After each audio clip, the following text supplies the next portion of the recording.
What is up, people? It is me, Monster58, and welcome back to another video review. And today we're going to be taking a look at the Monsterarts King Ghidorah, but this time from the 1972 film Godzilla vs. Gigan, one of the very iconic Godzilla films, obviously probably the most iconic moments of the film. First off is when Jet Jaguar and Godzilla shake hands with each other, and then they thumbs up the camera, and then the other one is obviously the bigger one, where Godzilla, for some reason, they decide to make him do some ridiculous gravity-defying dropkick, where he slides on his tail and hits Megalon in the chest as Jet Jaguar is holding him back. So it's a really hilarious film. It's absolutely ridiculous in many of these scenes, but we still love the film because of those moments, and I always cackle every time I see that gif of Godzilla just sliding on his tail and hitting Megalon and square in the chest, which Bandai, by the way, give us a freaking Megalon. That's literally, I think, the only character from this movie we have yet to get. Please give us a Megalon. I'm waiting for it.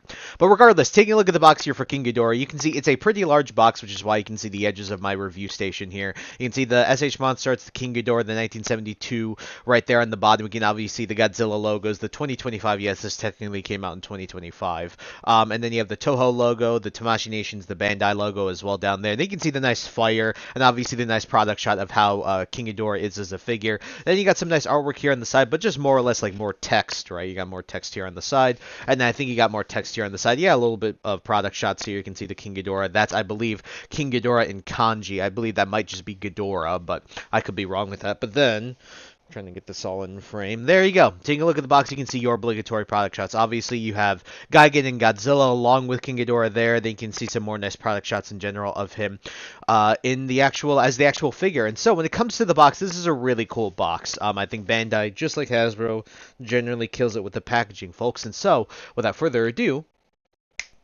alrighty, folks, here we have the Monsterarts King Ghidorah from the 1972 film Godzilla vs. Gigan out of the box. And I gotta say, guys, right off the bat, this is probably one of, at least the recent releases, probably one of Monsterarts' like best releases. And it's not, there's one reason that I'm going to tell you that I'm not going to highly recommend this figure. You'll see why at the end, and we'll get to that conclusion. But regardless, I do recommend it in the sense that this is just a really nice improvement. I believe King Ghidorah figures in the past, I've only really gotten two from Bandai, from the Monsterarts line. I've gotten the 2019 King of the Monsters one, and I've gotten the Mecha King Ghidorah one. Those are the only two King Ghidorahs I have. But from what I understand, his previous King Ghidorah releases for this line have been very not great. The wings in particular weren't great, and a lot of the people didn't like the ball joints on the neck joints of the heads because they felt like that they would be easily ripped off, and I don't blame them for that. And so after reviewing the recent Haya toys from the Godzilla 1991 film,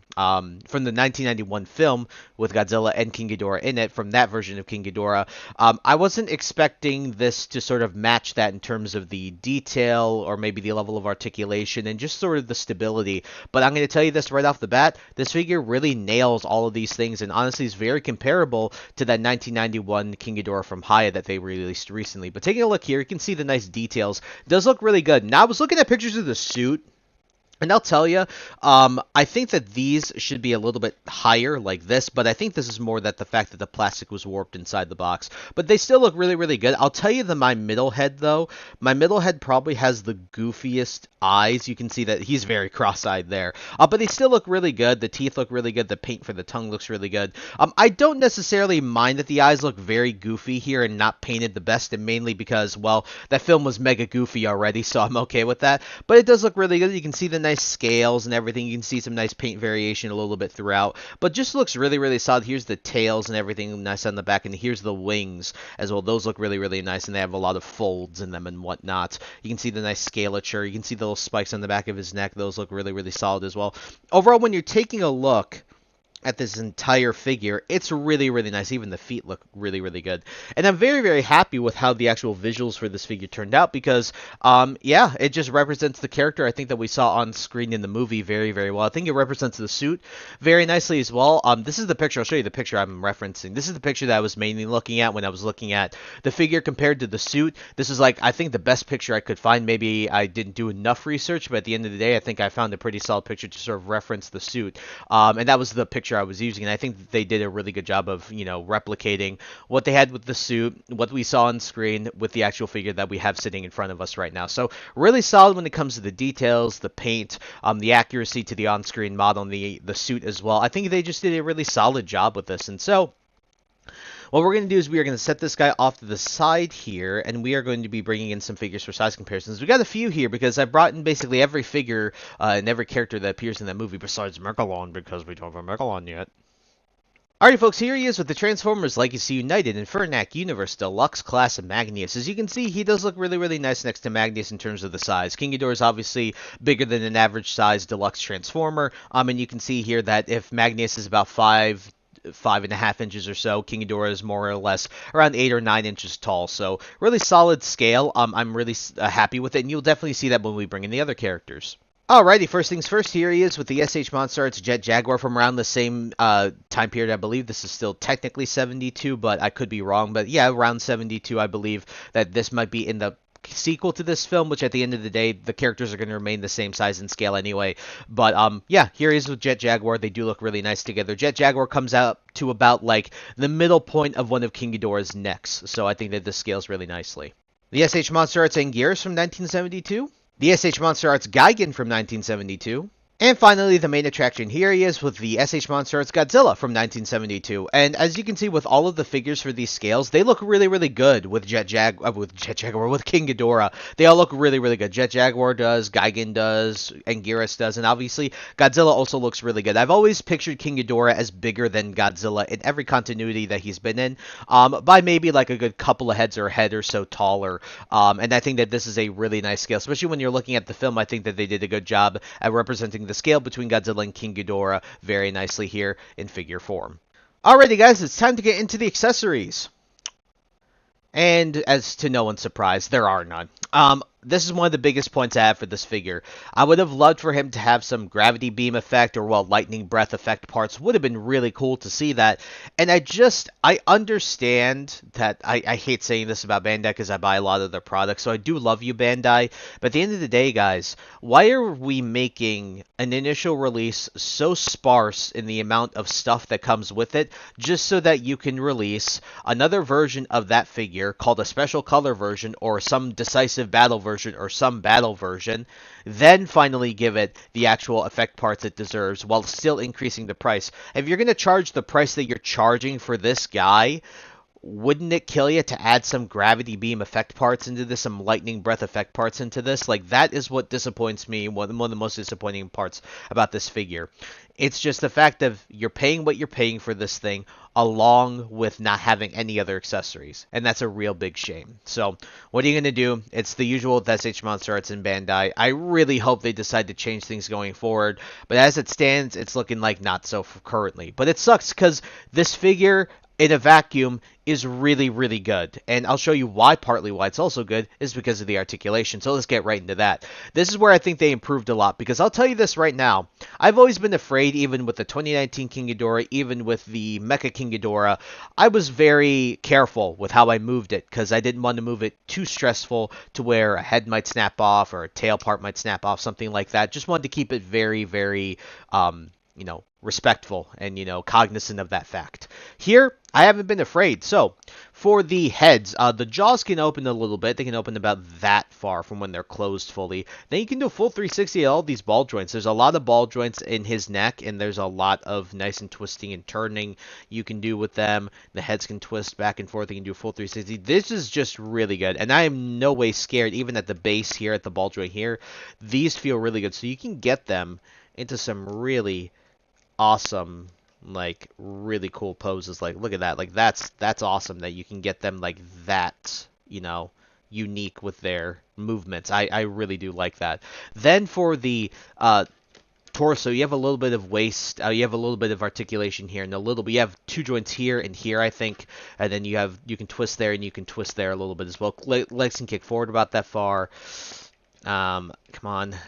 Back about that far. They a little more than a 90 at the knee, and then rotation at the ankle. You have a couple of joints down here for that as well, so you can do a little bit of that. The wings, they're on this giant, like, I know you can see that. They're on this giant pin right there. It's essentially a giant pin that you can go up and down, and then you can go like this as well, back and forth. And it's give you some really nice movement. Now, there's one issue here, is that if you don't push this all the way up, this massive pin doesn't quite, I mean, you can see it still doesn't quite hold the weight of the wing. The wing is very, very heavy. So I wouldn't expect it to do anything like this unless you have it on like a flight stand and he's like laying like this.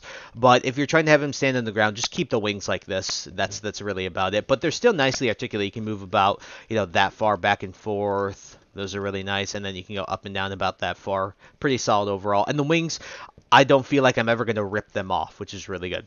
Tail is also really good. Nice ball joints, very similar to the neck. Very similar. Like, you can twist them any way you want, basically you wish.